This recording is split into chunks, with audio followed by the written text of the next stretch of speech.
Electric power has long been the future for small mini models, and this Chinese J01 era design really embraces that shift in brand emphasis. If you can afford the asking price and don't mind it being small, there's lots to like here. It's fast, fun, charismatic and very nicely built. A properly mini-like interpretation of what a small EV hatch should be.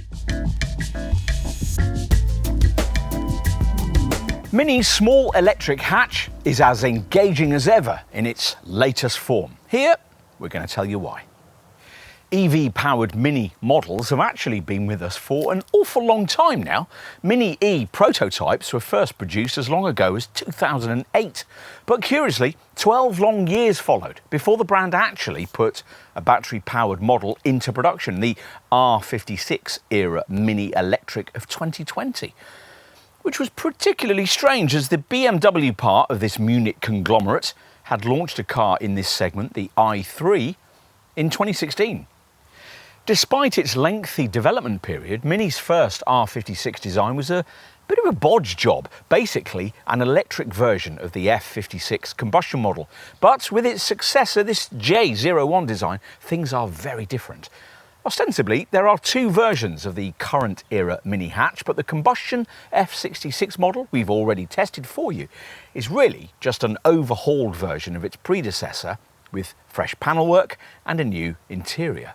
It's this J01 era EV design that really is the completely all-new model Mini promised. Its underpinnings and drivetrain developed by Spotlight Automotive, a joint venture between BMW and Chinese giant Great Wall Motor. Unlike the combustion Cooper hatch, it's Chinese built alongside its 5-door counterpart, the identically engineered Aceman crossover, and all variants now carry a Cooper badge. More importantly, all versions considerably improve on the rather pitiful EV driving range that characterised the brand's first-generation EV hatch model. And there are now two battery options, with the larger one on test here. It's even possible to now have your Cooper Electric in fiery John Cooper Works hot hatch form. You can find out more about that model and rivals to this more ordinary version by downloading the Car and Driving app. But if you're interested specifically in this Mini Cooper Electric, then stay with us for the industry's most comprehensive review, the Car and Driving Road Test.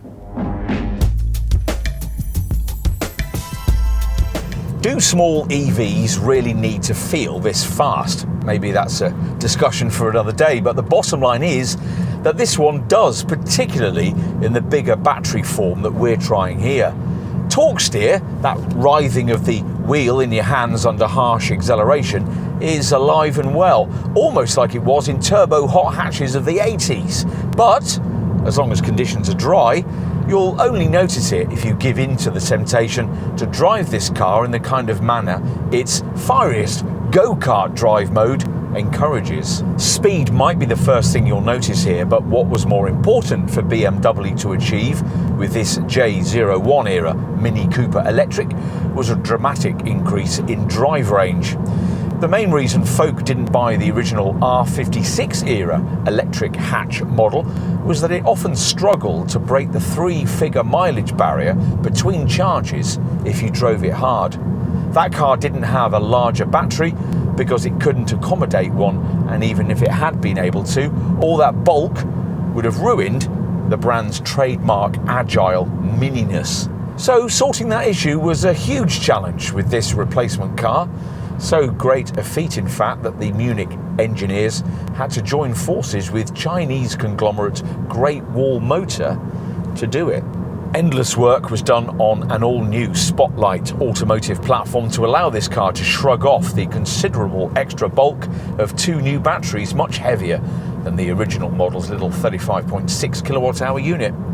Either a 40.7 kilowatt-hour pack for the base Cooper Electric E, which powers a 182 bhp motor and provides for a range of up to 190 miles, or a 54.2 kilowatt-hour battery for the top Cooper Electric SE we're trying here, which powers a 215 brake horsepower motor and provides for a range of up to 247 miles, a previously unheard of figure for an electric Mini. The bigger battery is also used by the top John Cooper Works version, which gets a few software tweaks to its motor, boosting output to 258 horsepower, yet manages up to 251 miles. So, range is much better, but at what cost to Mini-like agility? After all, the elephant in the room, or more accurately in this case beneath the floor, here is curb weight, which is up from a relatively featherweight 1,312 kilograms in the first generation model to 1,540 in the Cooper E and a porky 1,615 in the Cooper SE. If you come straight to this car from the old R56-era model, you'll feel the effect of that extra bulk at speed through tighter turns, though not quite as much as you might expect to. The engineers have had to engineer the suspension very carefully to achieve that result. It's slightly softer in this heavier SE variant, and they don't want owners playing around with the end result, which is doubtless why, unlike with the combustion version of this car, you can't have adaptive suspension, which is always a bit of an issue with a firm riding Mini. Fortunately, you can just about live with the predetermined passive damping settings for suburban work and on your favourite secondary back double route. They're well chosen to preserve most of the kart-style handling Mini wants to still be famous for. In fact, the way that accompanies the selection of the most aggressive go-kart Mini experience drive might even feel appropriate if you fail to resist the temptation to spear from turn to turn at the kind of speed that might attract the attention of the local constabulary, perhaps to the accompaniment of an Experience View G-force meter display on the centre screen. The other Mini experience settings, only a few of which are actually anything to do with driving, are as usual on a modern Mini: balance, timeless, vivid, personal, green and core. The steering's well weighted, and if you moderate the actions of your right foot a bit, you might get somewhere near the quoted speed stats: 7.3 seconds en route to 99 miles an hour for the E, 6.7 seconds and 106 for this SE, and 5.9 seconds and 124 miles an hour for the JCW. Each experience mode gets its own soundtrack, which fortunately you can turn off, with Go-Kart the sportiest and Balance the silliest, with a soundscape based on forest noises like the rippling of the stream and the chirping of the crickets. The settings correspond to individual cabin lighting themes too. There are no gear shift paddles to adjust the brake regen system, but the centre screen offers 4 settings: adaptive, low, medium and high. Keep it in low, then flick the gear selector into B, and you'll be able to get effectively one pedal braking. Brake pedal feel is good and refinement's very decent for an EV of this class. Like the previous R56-era Mini Hatch Electric, this J01-era car is intentionally visually almost identical to its combustion counterpart, apart from tiny changes at the front and rear.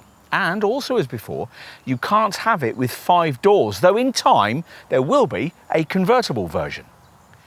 From the side, it looks exactly like an F66-era combustion Cooper 3-door, that silhouette instantly recognisable, with its flush glazing, floating, contrast-coloured roof and blacked-out window pillars. Compared to the old R56 EV model, there's a fraction less body length, the wheels have been further pushed out to the extremities of the body, the previous plastic wheel arch cladding has gone, and chrome has been stripped away from the exterior. It's still a pretty compact little thing, just 3,858mm long, which has the welcome benefit that even if you forget yourself and park at a charger nose in, the lead will probably still stretch round to the charging socket at the back. Wheel sizes vary between 16 and 18 inches. We've got 17 inches here. We mentioned that there were minor EV visual differences. The most obvious one is the blanking plate below the bonnet line here at the front, replacing the little grille you get on an F66 combustion model. Apart from that though, you have to be pretty eagle-eyed to spot the EV differences over the fossil-fueled version, and you'd never guess that the two models are so utterly different beneath the skin. As usual with this generation Cooper hatch, these trademark circular headlamps now come with 3 different LED lighting signatures. At the rear, the only way you'd spot that this was a battery-powered Mini would be if you noticed the lack of a tailpipe. As on all Cooper hatches, it's no longer mandatory to get Union Jack tail-like graphics. Two other patterns are available. These latticed matrix LED tail lamps can have customisable light signatures as well, while a black handle strip with distinctive model lettering rounds off the rear design. Let's take a look inside.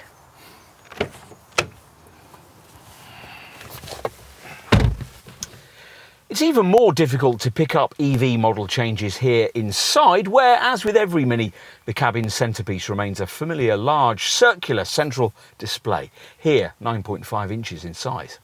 With this generation design though, it's not accompanied by a little instrument dial, which you don't really need because most models now get this head-up display. Otherwise, there's nothing to view through the redesigned steering wheel except the new textile trimmed dashboard panel, which stretches away from you towards the rather upright windscreen, changes in colour according to trim, and suits the whole trendy Mini vibe. The minimalist fascia is largely shorn of buttons, and the drive selector has been relocated to a position in a row of toggle switches beneath the central screen. You sit quite low, which adds to the promised sporty feel.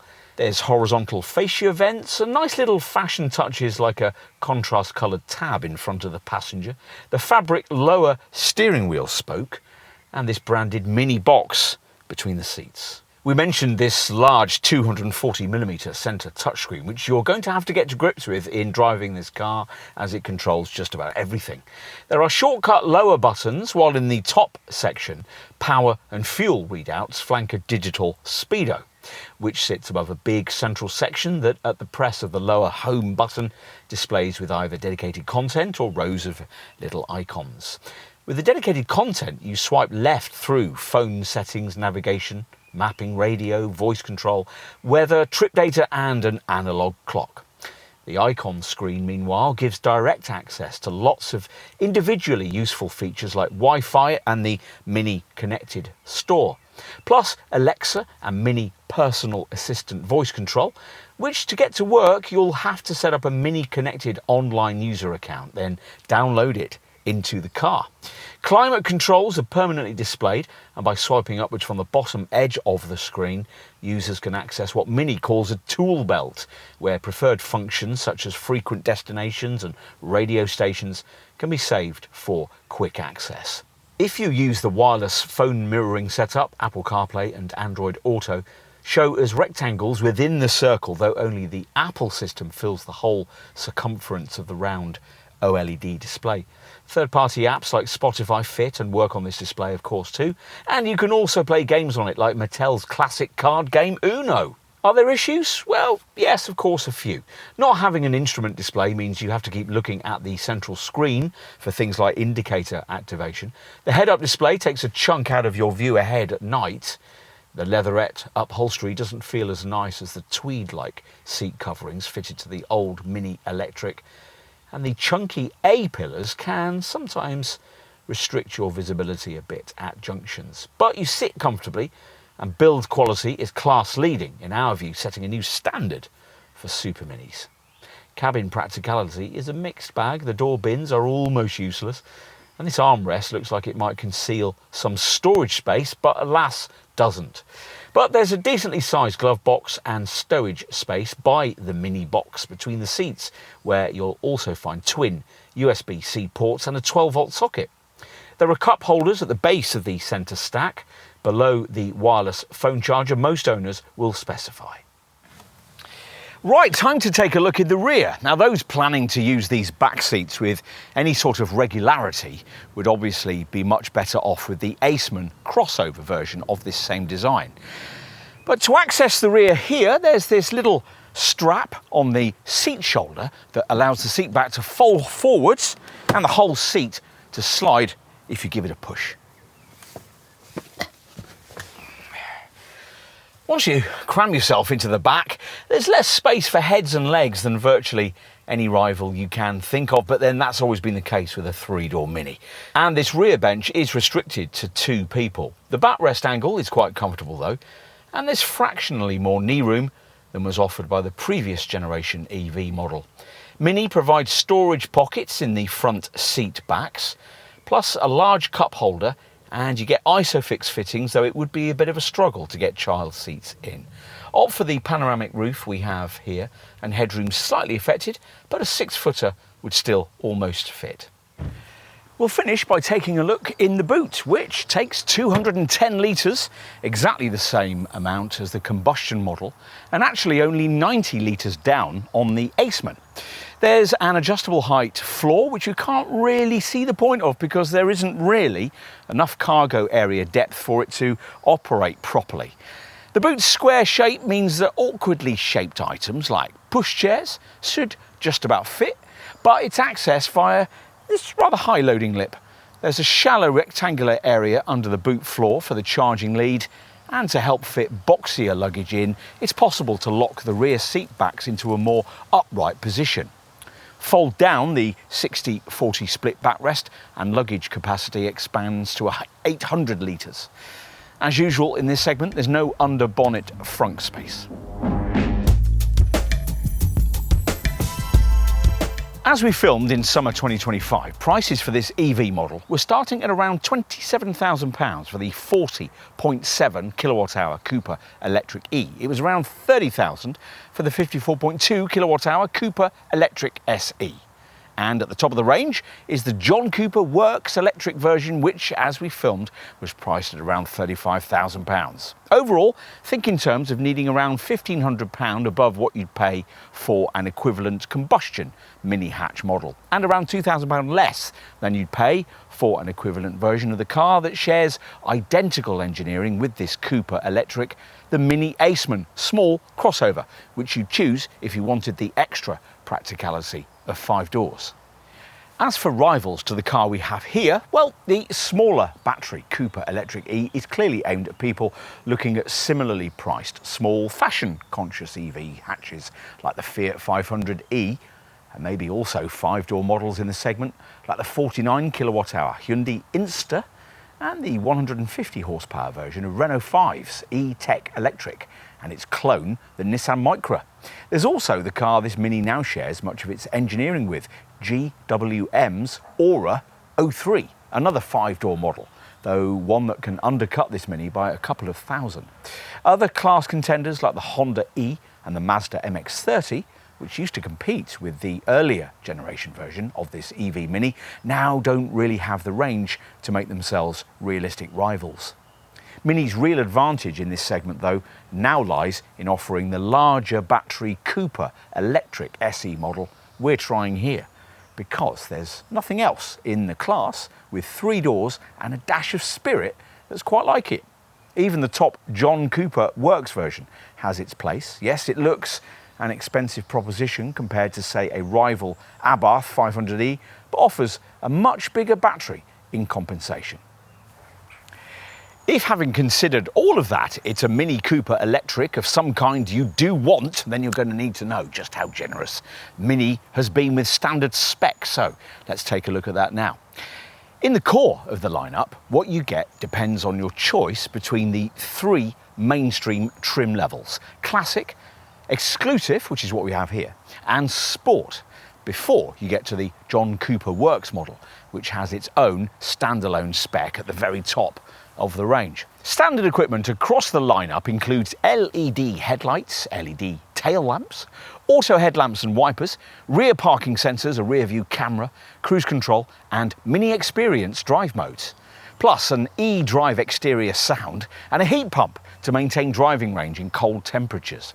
Alloy wheels are standard too, with 16-inch rims with classic trim, 17 inches with this exclusive spec, and big 18-inch rims on the top Sport and John Cooper Works version. Whatever variant you select, within the asking price, you can choose to have the roof in body colour or in black, chili red, or as in this case, glazed white. Inside, all models get Mini's big round OLED fascia screen, ambient lighting, 2-zone automatic climate control, a heated steering wheel and a Mini navigation system.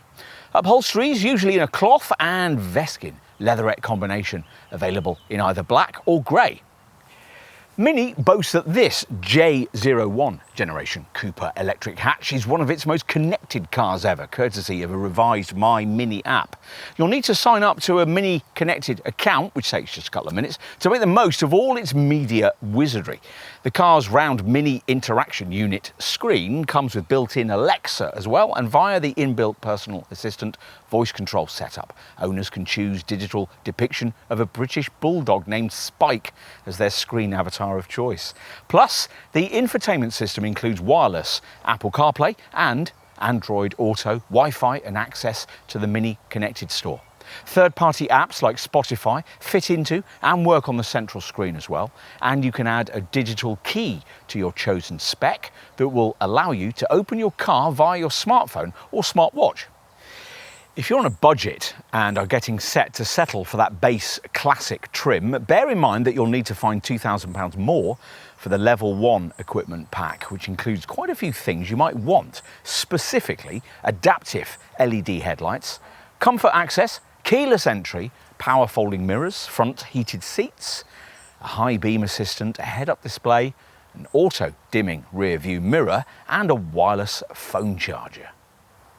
That Level 1 equipment pack is standard with all the pricier trim levels, so is it worth upgrading to those? Well, maybe. With this mid-range exclusive model, you also get these smarter 17-inch U-spoke vibrant silver alloy wheels, a sports steering wheel, an anthracite roof liner, and John Cooper Works sports seats in full Veskin faux leather upholstery in nightshade blue or beige.